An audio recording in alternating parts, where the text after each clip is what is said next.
Good evening, everyone. Thanks a lot for staying with CNN News 18. I'm Shivani Gupta. We're bringing you live coverage and analysis of India's T20 loss against South Africa in the T20 World Cup in their third group game.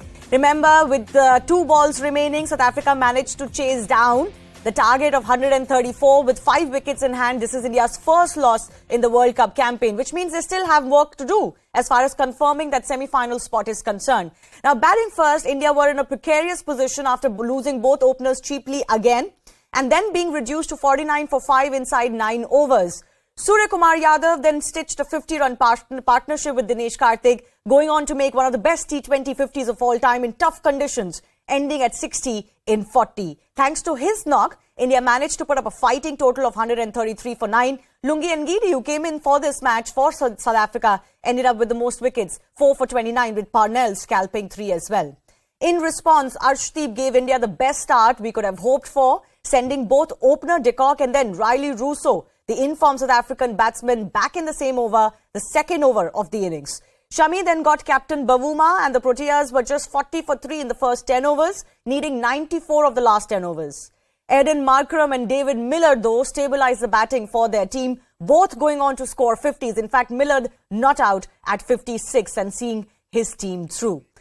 A quick check of the match scorecard then. We've got, of course, the Indian batting lineup struggling in tough conditions at Perth against the Proteas' pace attack. As I mentioned, Ngidi being the pick of their bowlers, but Parnell and Nokia was brilliant to watch too. He was very, very troubling for the Indian batsmen.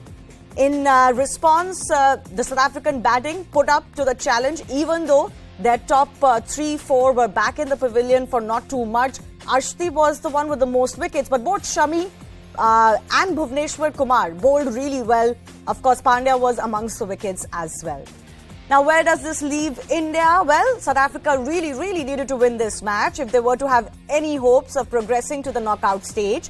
With this win, South Africa has now managed to climb up to the top spot. But remember, they've played 3 matches. They're at 5 points now. India now with 3 matches have 1 loss under their belt because South Africa has no result. So at 4 points. So now South Africa is suddenly looking good.